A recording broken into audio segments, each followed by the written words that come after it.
What is up, guys? It is Connor here bringing you another, well, this used to be previously called Creation versus Evolution.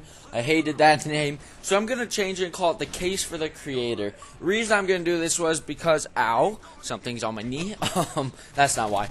Because the reason I'm doing this is because obviously you guys know I'm a Christian, I believe in God and all that great stuff. So all my points are based to try to get you guys to believe. Those of you that don't believe it, maybe I'm going to argue against your points and your reasons of why you don't believe it, give you the reasons I believe it, and all that stuff. So I'm basically making a case for Christ, I guess you could say, also making a case that there was a God, that He created it, that He created the earth and everything, not some evolution stuff. So guys, first thing I want to say is, I want you guys to leave the comments down below about whether you agree with what I say, or if you don't agree, or if you have something else you want to question about evolution or about anything really, just leave one down below and I'll make my next video over that one. I didn't actually get any this time. The first video, someone, I don't really remember what exactly the question was, but I answered in my last creationism versus evolution, and I guess it worked because he didn't say anything else about it.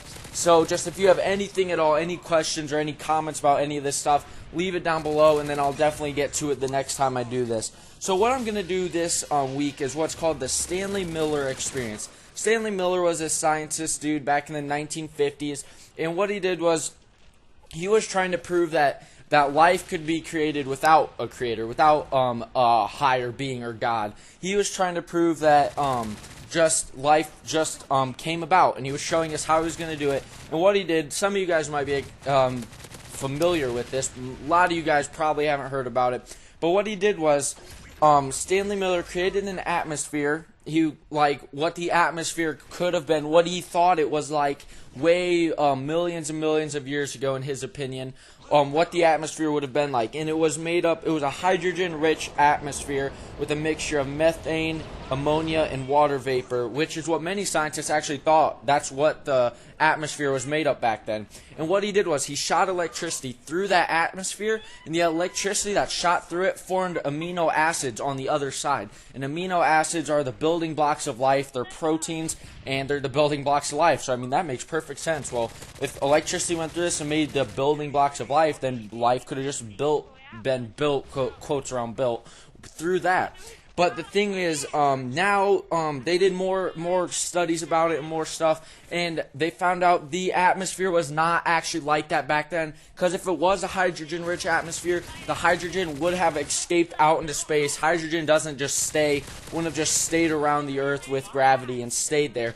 Hydrogen floats out into space, and it would have been released into space. So it could not have been a hydrogen-rich atmosphere. So that automatically just shuts that down. The atmosphere has not really changed, is what they have come to believe. Well, all scientists, not just ones that believe in creationism, ones that believe in evolution, they believe that the atmosphere has stayed the same. Couldn't have been hydrogen, would have been released. So they decided, well, what the heck, we'll run it with, they'll run the atmosphere with what the atmosphere is like, or they'll run the test through the atmosphere that we have now. So they made a mixture of what our atmosphere is now, and it's mostly carbon dioxide, nitrogen, and water vapor. So it's like, alright, so we'll do it. And what they did was they shot the electricity through it, and guess what? They actually made more organisms, or whatever they're called. More, man, what the heck is the word they use? So they shot it through, and there's more living organisms, I guess is what I'm trying to say.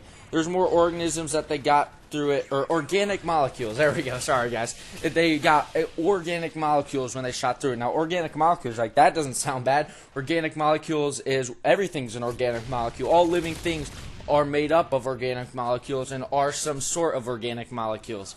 So they all believe, they're like, well, okay, that doesn't sound too bad. That sounds legit too. But the thing is, those organic molecules were not amino acids. These could not produce amino acids. There's no way that those could have been made into amino acids. The actual organic molecules that were made were formaldehyde and cyanide.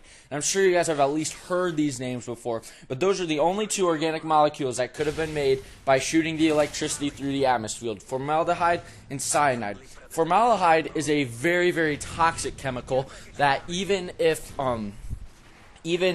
just having the closed bottle of it in a room is too toxic for you to walk in there without a mask on. It is that toxic.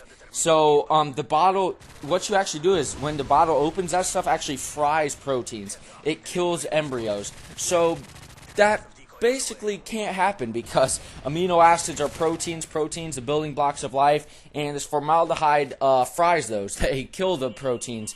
They kill embryos also. So anything living, that thing just kills. It's just like you pour formaldehyde on your skin, it's killing all the proteins, killing your skin, and it's toxic. So that just couldn't have happened. It would have wiped out the protein, it wiped out all living embryos and living things. And then now cyanide. Now it is true though, it is true that a very, very good scientist can change formaldehyde and cyanide into amino acids. Thing is, they're super toxic. And if the life would have started from this, there would have not been any super smart scientists back then to be changing all the formaldehyde and cyanide over into amino acids. Man, trying to think ahead and speak at the same time. So what you actually have is formaldehyde and cyanide. You know what that stuff actually is? That is embalming liquids. That is what dead things get embalmed in that stuff to keep them fresh. Or to either just, I don't know. I mean, I don't know how to explain embalming. When something dies, you put it in there. That is what those things are. Those are not supporting life. Those are supporting death. That is like the complete opposite of the building blocks of life. That is not making life. That's destroying life. That is not helping life live. That is helping things die and keeping things preserved while they're dead. So that is basically just shut down that theory. Guys, it couldn't have happened. I mean, formaldehyde, super toxic, kills proteins, kills embryos. Formaldehyde and cyanide, put them together, and you've got yourself a nice embalming liquid. So you kill a squirrel, I guess, if you're weird and a serial killer type dude, you know, Charles Manson status right there. You kill one of those, you will put in formaldehyde and cyanide, and try not to die from having the cyanide there. So that is basically, that's the argument against that right there. There's no questions. It could not work. It would not work, and it did not work. So that shuts down that theory. Could not happen, guys. So I hope you enjoyed. Remember, leave your comments down below. I want to hear what your guys' thoughts are on this and any theories you guys have. I will try to shoot them down is basically what I'm trying to do. Trying to come up with the evidence for why they could not work.